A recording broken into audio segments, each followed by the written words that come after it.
네, 인공지능 분야에서 또 한 번의 도약을 앞두고 있습니다.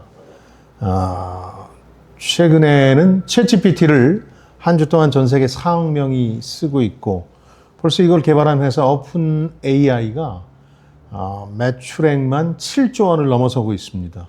이런 상황에서 무슨 도약이 더 있을 수 있느냐 하시겠습니다만, 인공지능 전문가들이 얘기하고 있는 또 한 차례의 근본적 비약이 바로 빠르면 올해 하반기 혹은 내년 내후년쯤에 이루어질 가능성이 높다고 합니다.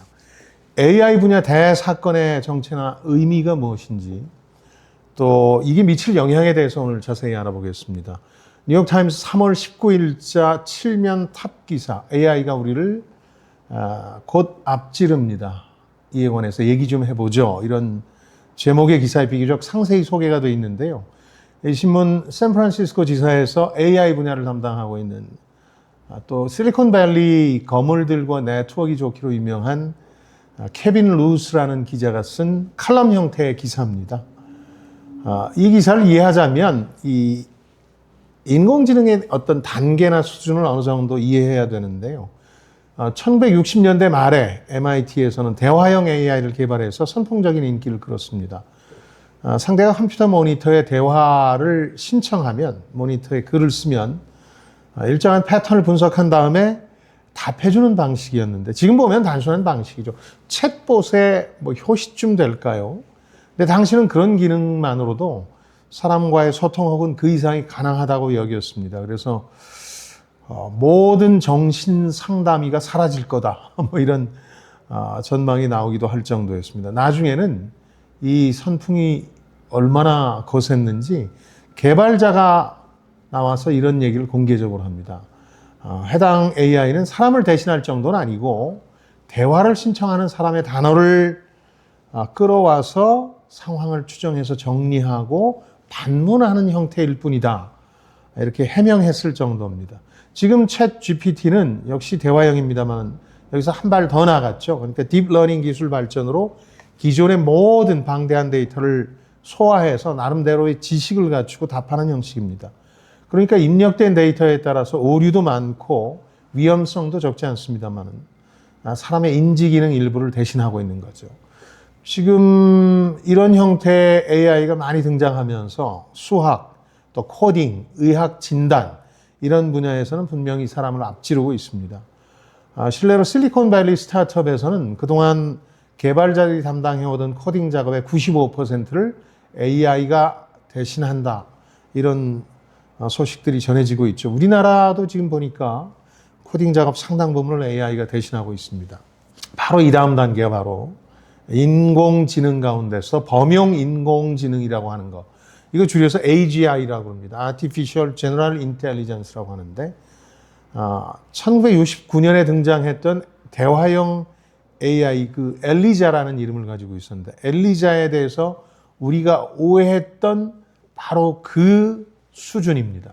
실제는 아니었는데 그 당시에는 첫 AI 형태여서 우리가 놀래서 오해를 했었는데 그 수준이라는 겁니다.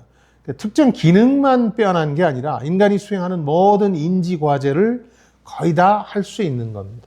그러니까 사람과 모든 면에서 비슷해지는데 그보다 앞설 수도 있는 거죠. 딥시크에 이어서 지금 미국 AI 업계에 또 한 번의 큰 충격을 안겼던 중국의 AI 마누스도 AGI로 가는 여정의 한 단계입니다.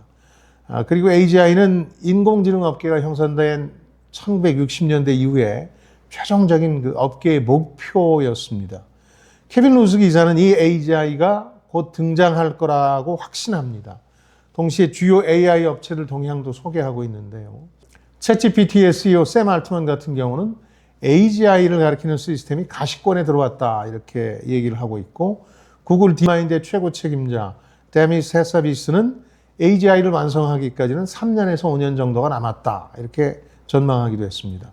AGI라는 용어 자체를 거부하기는 합니다만 기본 원칙에 동의하는 앤스로픽의 다리오 아모데이 같은 사람은 정말 많은 AI 랩이 연구 중이고 발전 속도가 워낙 가팔라서 1, 2년 안에 등장할 것이라고 확신합니다.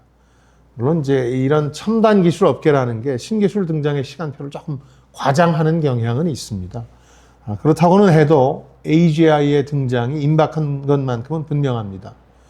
기자는 이 AI에 대해서 여전히 존재하는 이 낙관론과 비관론을 모두 거부하고 한 가지 중요한 어젠다를 제시합니다. 왜냐하면 이 챗GPT만 해도 화이트 컬러에 상당한 지금 경각심을 일깨우고 있지 않습니까? 써보시면 알겠지만 부하 직원 서너 명 못 간다 이런 얘기들 하니까 AGI의 등장은 그에 비교도 안 되는 충격과 영향이 불가피하다는 거죠.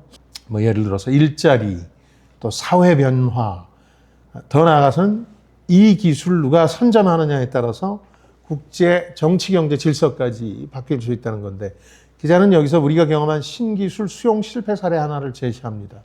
그러면서 이걸 반면교사 삼기를 권하는데 2010년경이었죠. 페이스북은 2007년이었는데 이런 페이스북을 포함한 소셜미디어 시대가 도래할 때 누구도 이 문제를 심각하게 보고 또 경고를 한 적이 없습니다.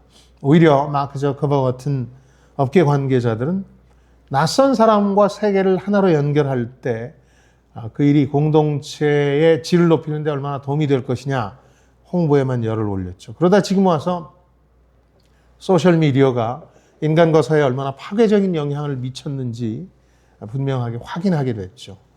사람들을 늘 굶주리게 만들고 불행하게 하고 심지어 가짜뉴스와 음모론으로 선거와 민주주의를 지금 뒤흔드는 지경에 이르렀습니다.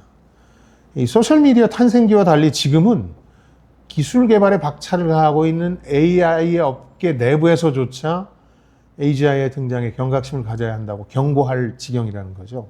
그러니까 등장 직전에 준비에 만전을 기해야 소셜미디어와 같은 신기술의 부정적 영향을 피할 수 있다는 게 저자의 주장입니다.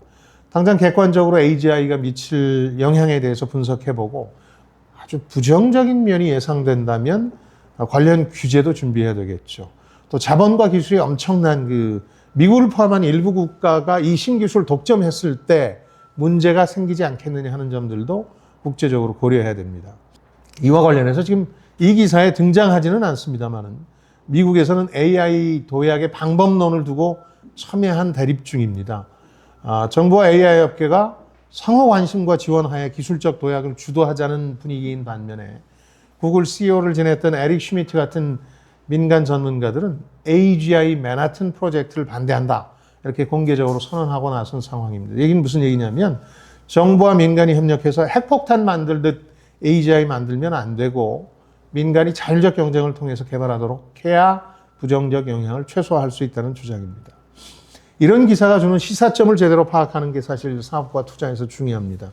우선 몇 가지 시사점이 있는데 AI 테마는 제 주장처럼 계속된다. 특히 기술적 돌파구가 변곡점이 될 거다 이런 주장을 펴왔는데 AGI가 바로 그 변곡점에 해당하는 기술입니다. 다만 유의하셔야 되는 게 우리 AI 기업들은 같은 테마로 엮이긴 했는데 기술적 돌파구를 열 만한 기업은 없습니다. 그냥 초기 단계 챗봇 수준이 많은데요. 따라서 단순히 AI 테마 자체에 매몰되지 마시고 자세히 들여다보면 아무것도 없는 경우가 많으니까 세계적인 AI 흐름인 AGI 개발 회사와의 연계성, 또 협력 관계 이런 걸 파악하시는 게 좋겠습니다. 신기술이 열릴 때는 그걸 주도할 회사가 아니라면 그걸 잘 활용하든지 아니면 거기에 어떤 식으로든 관여하든지 장래 그 기술에 가장 가까울 회사를 찾는 게 투자 전략이 돼야 되겠습니다. 자, 지금까지 김방희였습니다. 저는 여러분들의 성공을 응원합니다. 고맙습니다.